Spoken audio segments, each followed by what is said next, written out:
meus queridos e minhas queridas, sejam bem-vindos novamente ao nosso canal A História Linda do Professor Marquinho.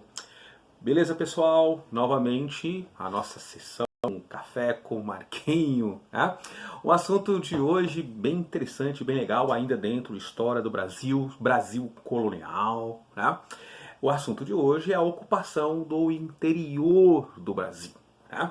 A ocupação do interior, especificamente ali final do 16, século 17, início do 18, tá?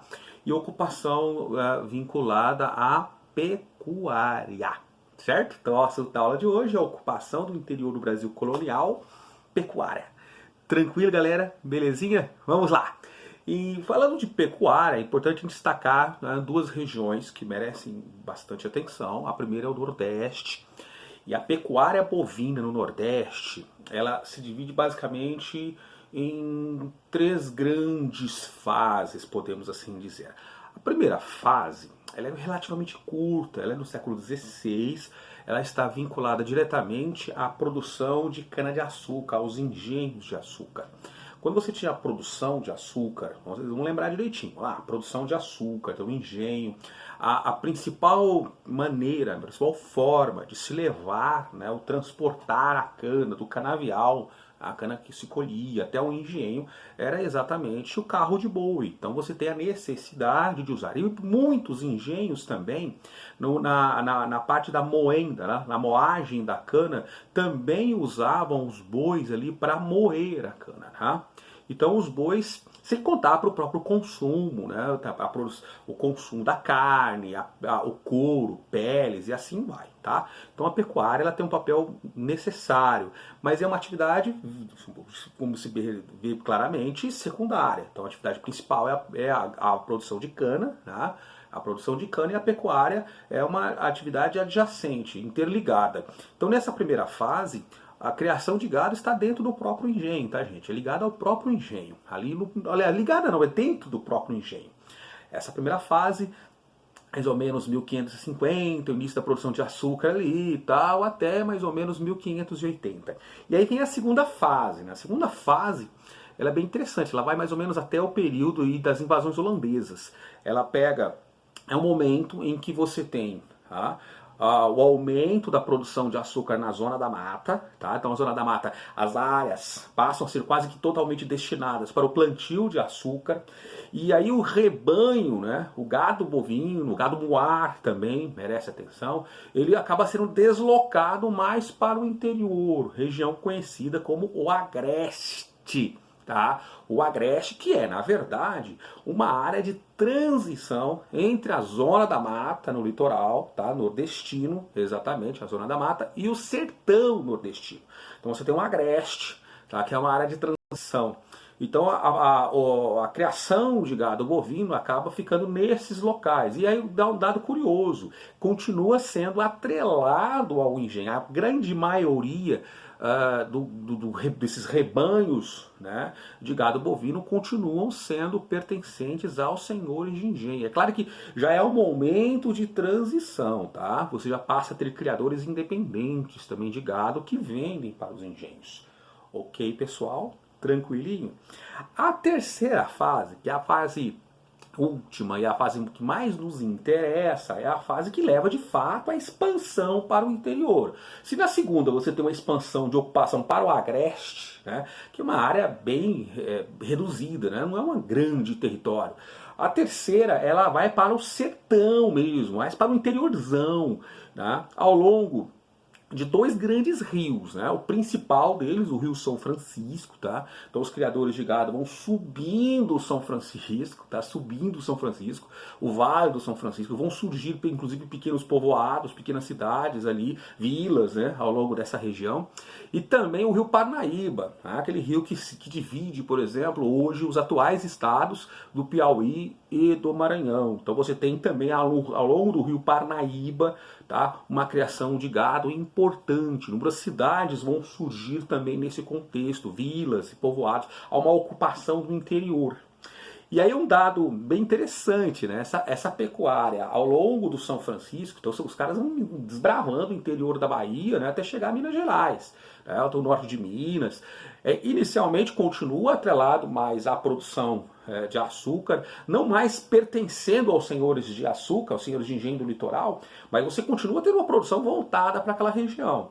Mas no segundo momento, isso já no século XVIII, que legal, no século XVIII, com o início do ciclo da mineração, da ocupação de atual Minas Gerais, com o surgimento de várias cidades, vilas ali na região, vinculadas à atividade mineradora, aquela região passa a ser o coração da economia brasileira, levas e mais levas de pessoas, de colonos de outras regiões e também de portugueses vão morar em Minas Gerais. Então você tem uma população crescente, uma grande população, vai crescendo ali, e a necessidade de consumo aumenta, né? De consumo de gêneros alimentícios, de consumo de carne, né? De consumo de couro. Então o que acontece? Os criadores de gado do São Francisco passam a destinar a maior parte do que eles produziam exatamente para a região mineradora, tá? Então subindo ainda mais, até chegar ao início do próprio rio. E dali começam a criar então uma grande zona de comércio, né? Olha só que legal, né? Uma zona de comércio entre o sertão nordestino, entre o Nordeste e a região mineradora, onde de certa forma o comércio de gado bovino, né, de carne, o charque. A carne não era fresca, né? A gente fala carne é o charque principalmente, né? E carne salgada, couro, peles e assim vai, certo? É claro que esse comércio acaba entrando em decadência já na segunda metade do século XVIII, acompanha em parte a decadência da própria região mineradora, mas também sofre, é importante destacar também, a produção de gado do interior do Nordeste, do Vale do São Francisco, também vai sofrer a concorrência da pecuária do sul do Brasil, tá? Beleza? Que é o próximo assunto, certinho? Tranquilinho, galera? Beleza, tá? Bom, a ocupação do Sul. Agora a parte bem bacana, a ocupação do Sul. A ocupação do Sul está atrelada, primeiramente, à ação das bandeiras, tá? A ação dos bandeirantes paulistas, esses mesmos bandeirantes que subiam aí, que desciam, perdão, os rios da bacia. Os rios da Bacia Platina ali, o Rio Grande, né, Rio Tietê, Rio Paraná, tá? Esses rios, tá? Em busca de índios catequizados para serem sequestravam, roubavam, pegavam esses índios, destruíam as missões jesuítas espanholas em sua maioria e levavam esses índios para serem vendidos, tá? Para serem vendidos na época da dominação holandesa. Lembram que os holandeses ocuparam as regiões que forneciam escravos africanos de Portugal. Então Portugal estava tendo muita dificuldade para enviar, para garantir, certo, um fluxo de escravos africanos, daí a necessidade de escravizar os índios. Tá? E é claro que os índios catequizados tinham um valor maior, né? Eram mais caros. Então você tem uma destruição da maior parte dessas missões jesuítas espanholas ao longo da Bacia Platina, e um grande número dessas missões estava no sul do Brasil, lá no Rio Grande do Sul, na região dos Pampas, tá? A região dos Pampas gaúchos, também chamada de a Campanha Gaúcha. Essas áreas acabam sendo desoladas, destruídas completamente, essas missões. Os portugueses, né, os bandeirantes não estavam atrás do gado. A principal atividade dessas missões jesuítas, é importante destacar que a missão jesuíta, os caras não iam lá só para catequizar os índios. A missão ela tinha que ser autossuficiente, além de produzir os seus gêneros alimentícios locais, ela até buscava também ter alguma renda. E no caso das missões do sul do Brasil, era a pecuária também. Tá? Então você tem criação de gado.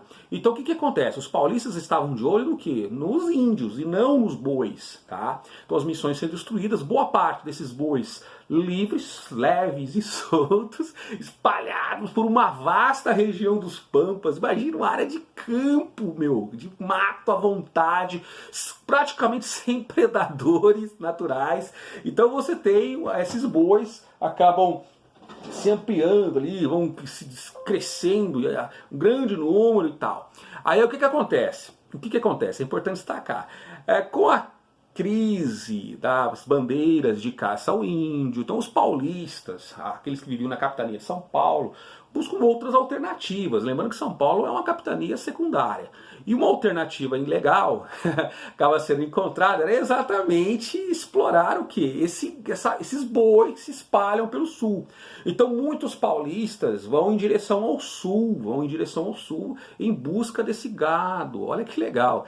E aí vão surgir inclusive muitas vilas importantes. Então você tem o surgimento de Paranaguá, né, atual estado do Paraná. Você tem o surgimento de São Francisco, né, atual Santa Catarina, e de Laguna, também Santa Catarina, né? Laguna, bem lá no limitaço, limite lá embaixo do Tratado de Tordesilhas. Então, a partir dali, dessas ocupações, dessas cidades do litoral, você tem uma ocupação para o interior, em busca exatamente desse gado. Certo? Tranquilo? É importante destacar que nessa primeira fase, ela é segunda metade do século XVII, né? Então 1660, 1670, 1680, eles ocupam essas regiões. A terra ainda, olha que legal, a terra ainda não era considerada de propriedade privada, eram imensos campos, eles eram usados de maneira coletiva por esses criadores de gado, tá? Não existe praticamente, então, a propriedade, tá? Praticamente não há, com raras exceções. Porém, o gado sim. Então, esse gado que vai sendo pegado, eles vão fazendo novas criações, o gado tinha propriedade. Quem trabalhavam? Quem eram esses peões que trabalhavam para esses criadores de gado? Eram basicamente mestiços de índios ou mesmo mulatos, pessoas pobres que trabalhavam. E aí vigorava um trabalho assalariado. Mas por que não um trabalho escravo? Por razões óbvias. É uma região muito vasta. Imagine, a pecuária adotada é a pecuária extensiva. Você usa imensas porções de território. Então, às vezes, o gado ficava lá com os peões por vários dias. Então não dá para você colocar escravo, não era. Então você coloca peões que recebiam ali salários, assalariados. E podia acontecer alguns peões trabalhar até mais de um criador, era muito comum isso, tá? Beleza, gente? E aí, o que eles consumiam? Basicamente consumia-se o couro, tá? Mas porque a carne era consumida, é claro. Porque é claro que já tinha carne consumida por localmente, eles consumiam, mas a população era reduzida. Você tinha muito mais bois do que seres humanos, do que pessoas vivendo na região. Então, assim, você tem muita carne. Vai chegar o momento de carne ser jogada fora. Imagina, você jogar carne fora. Cara, que louco. Contra filé, picanha, jogar fora. Muito doido isso. Até porque também a produção de sal, ela não era suficiente nessa região, tá? Mas buscar sal em outras áreas, a dificuldade era muito grande. E como o próprio consumo era local, ainda não havia a ideia de se vender carne para outras regiões, certo? Agora, o couro não. O couro, sim, era o grande objetivo, e o couro era exportado para os mercados europeus, tá? Couros e peles. Inclusive, a própria coroa portuguesa vai incentivar essa ocupação nessa região, lembrando, hein? Lembrando, galera, essas áreas do Rio Grande do Sul, do interior do Paraná, Santa Catarina, essas áreas do interior, pelo Tratado de Tordesilhas, pertenciam à Espanha.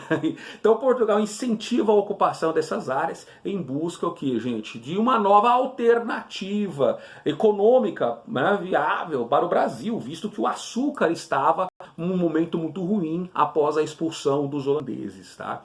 Então Portugal vai incentivar outros produtos, né, então a pecuária bovina, então o charque, o couro, peles e tal, mas principalmente, né, o couro, mas também o algodão, o tabaco, muito utilizado no comércio de escravos, também são fontes importantes para Portugal.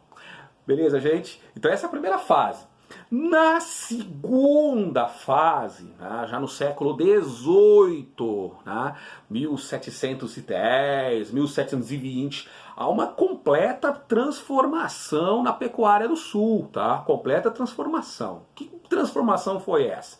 Primeiro, sobre o produto principal. O couro continua sendo de grande importância, talvez seja o principal, tá? É exportado para a Europa por Portugal, mas a carne também passa a ter um papel importante, tá? A carne, no caso, para o mercado interno.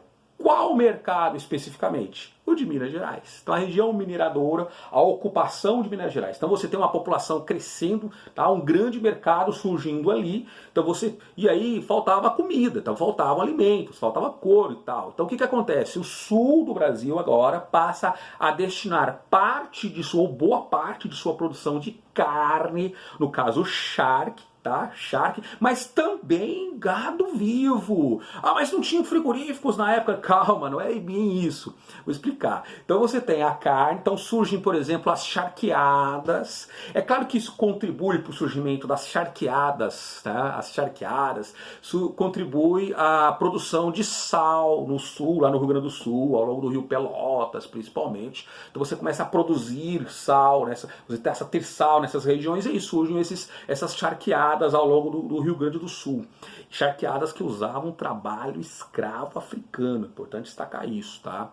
Então você tem essas charqueadas e você tem uma produção ali do charque voltado para Minas Gerais. E tem também o gado vivo.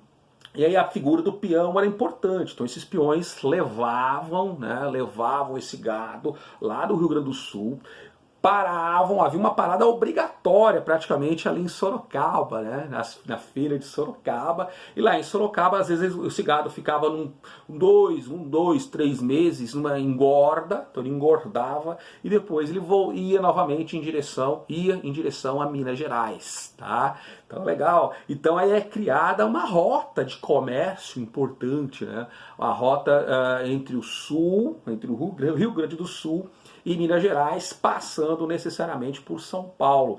E é importante entender isso, né? Como que a produção mineradora então, desenvolveu o sul do Brasil, uma grande pecuária no sul, mas também vai desenvolver ali aonde? Vai desenvolver São Paulo.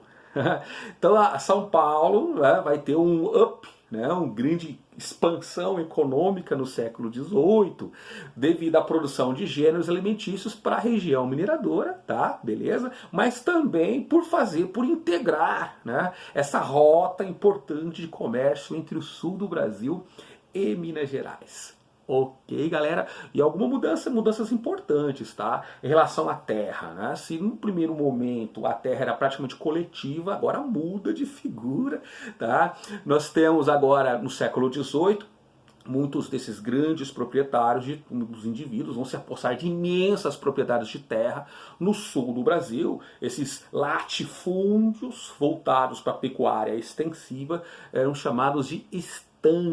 Então os estancieiros, que eram esses grandes proprietários.